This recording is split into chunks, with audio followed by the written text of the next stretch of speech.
네. 지금 윤석열 정부 들어서 그 권력기관인 감사원, 권익위, 경찰, 검찰 모두 윤석열, 김건희 정권의 시녀가 아닌가 하는 비판을 받고 있습니다.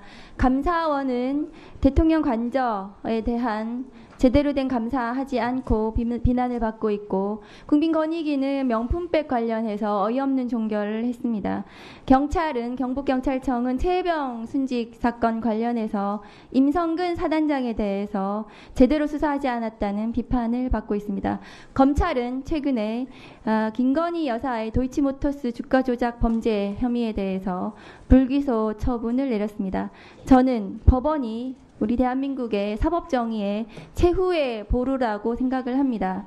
대한민국에서 지금 법관의 독립이 무엇보다도 지켜져야 되고 사법부의 독립이 지켜져야지 사법정의를 실현할 수 있을 거라고 생각합니다.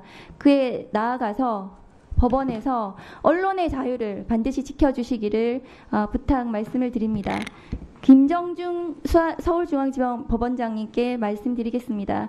지금 서울중앙지방법원에서 윤석열 대통령 명예훼손 사건이 재판 중에 있습니다. 맞습니까? 네. 화면 좀 올려주시겠어요? 네. 지금 서울중앙지방법원에서 재판 중인 윤석열 대통령 명예훼손 관련해서 언론사들에 대한 무자비한 압수수색이 있었습니다. JTBC, 뉴스타파, 그다음에 뉴스버스, 소속된 봉지욱, 한상진 기자에 대한 주거지 등 압수수색, 이진동 뉴스버스 대표, 경향신문 기자, 그다음에 또 야당인 더불어민주당의 의원, 보좌관, 그다음에 민주당 소속 연구위원 등의 무자비한 압수수색이 진행이 됐습니다. 주거지까지 포함되어 있고요. 그런데 원장님, 대선 중에는 이 대선 후보에 대한 검증 기사가 많이 쏟아지는 게 맞지 않습니까?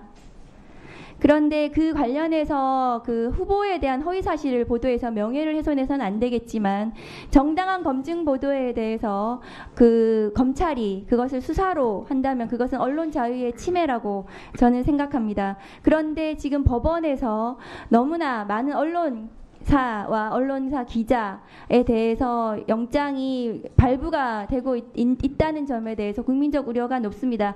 지금 서울중앙지방법원도 마찬가지고요. 18개 지방법원의 압수수색 영장 발부율이 90%에 육박하고 있고요. 수사기관이 청구한 압수수색 영장 중에 10건 중에 9건 비율로 영장이 발부되고 있습니다.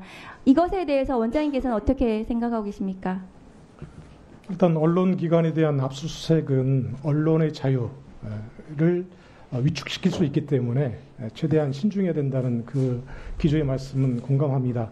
다만 언론기관이라도 그 활동에 범죄의 혐의가 있고 그 혐의에 대한 수사의 필요성이 있다면, 특히 또 압수수색이라는 강제 수사의 필요성이 있다면 수사도 진행이 될 수도 있다고 생각합니다. 지금 압수수색 영장이 청구된 데 대한 어떤 발부율이 90% 넘는다, 이런 지적을 많이 해주시는데요.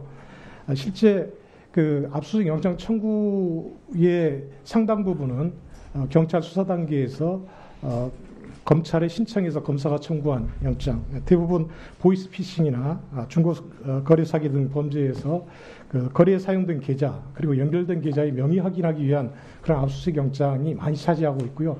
그 부분은 당연히 많은 국민들의 피해를 입은 범죄 사건이기 때문에 수사의 필요성이 높아서 거의 100% 발부됩니다. 그런 부분을 제외한 나머지 압수수색 영장 부분은 실제 발부율이 우리 중앙통계에 따르면 77.8%로 지금 확인이 되고 있습니다. 그리고 또 일부 기각, 결국 이제 일부 발부죠. 그것도 전체 발부율로 지금 파악을 하고 계시는데, 한편에서는 압수수색 대상과 범위를 면밀하게 검토해가지고 기각하는 것도 상당히 법원이 압수수색 수사에 대한 어떤 적절한 통계 방법이거든요. 그 내용을 조금 살펴보면, 검찰이 직수한 사건에서 신청한 압수수색 영장 같은 경우는 42.6%나 일부 기각을 하고 있습니다. 그래서 법원은 나름대로 압수수색 영장 재판에서 법원의 역할을 다하고자 지금 최선을 다하고 있다고 저는 느낍니다. 네, 그런데 지금 원장님께서 말씀은 그렇게 해주셨는데 우리 판사님들께서 어떻게 생각하시는지 지금 좀 제가 보여드리겠습니다. 다음 거 보여주시겠어요? 그 다음 게 있나요? 됐습니다. 지금 제가 구두로 말씀을 드릴게요. 한국 형사법 학회 강제수사 절차에서의 기본권 보장 방안에 관한 연구 보고서에서 지금 법원 행정처 연구 용역을 주신 것 같습니다. 그래서 지난 3, 4월에 법관과 변호사 등을 상대로 이제 설문조사를 했고요. 근데 법관 117명 중에 지금 이 65%가 압수수색 영장이 사전신문제 도입에 찬성을 하고 계십니다. 그래서 이 압수수색 영장이 과도하게 발부되고 있다는 것에 대해서 판사님들이 동감을 하시는 것 같습니다. 그리고 사전에 좀 신문을 해서 이것을 제대로 판단을 해서 압수영장에 대한 규제가 법원 차원에서 이루어지면 좋겠다고 생각하시는 것 같거든요. 그래서 압수수색 영장 사전 신문제에 대해서 이제 제가 대법관 인사청문회 때도 여쭤보고 하면 법률로 지금 국회에서 만들어주기를 바란다 이렇게 말씀을 하시거든요. 그런데 지금 국회에서 법안을 마련하고 저희가 할 텐데 그렇지만 그 전에 지금 윤석열 정부 들어서 과도하게 압수수색 영장이 발부되고 있는 특히 지금 언론사에 대한 압수수색과 관련 기타 등등 여러 가지 정치적인 수사에 있어서 이것이 인권 침해적 요소가 크기 때문에 법원 차원에서 내부적으로 이 압수수색 영장에 대한 문제를 좀 개선을 할 생각은 없으신지 그 부분에 대해서 좀 묻고 싶습니다. 네, 구체적인 사건에서 압수수색 영장이 과도하게 발부됐는지는 지금 제가 구체적으로 확인은 안 되고요. 지금 전체적인 통계 수치를 보고 그러지 않을까 하는 그런 추측이 지금 나오는 것이고 그런 통계적 수치에 비춰보면 그런 어떤 비판적인 시각이 충분히 가능하다는 생각합니다.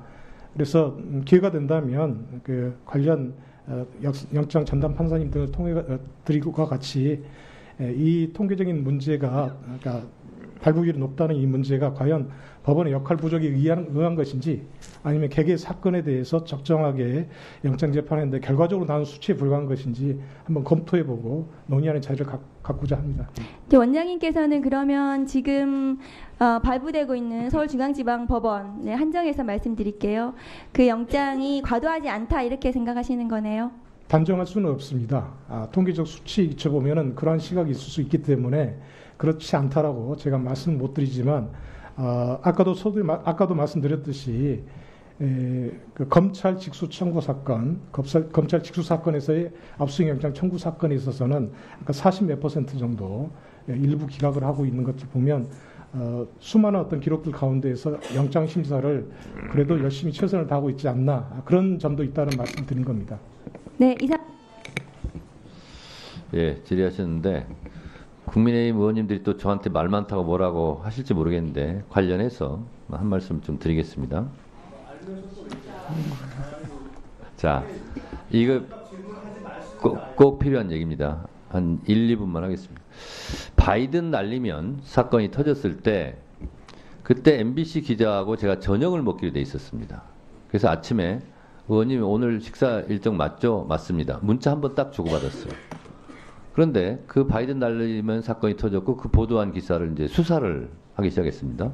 저하고 문자 주고받은 게 한 번 있었죠. 검찰에서 압수수색 영장 통신조회 이걸 신청을 했어요. 통신영장. 그 영장이 날라왔어요. 보니까 제가 완전 주범이고 영장 보면 제가 징역 한 10년을 받아야 돼요.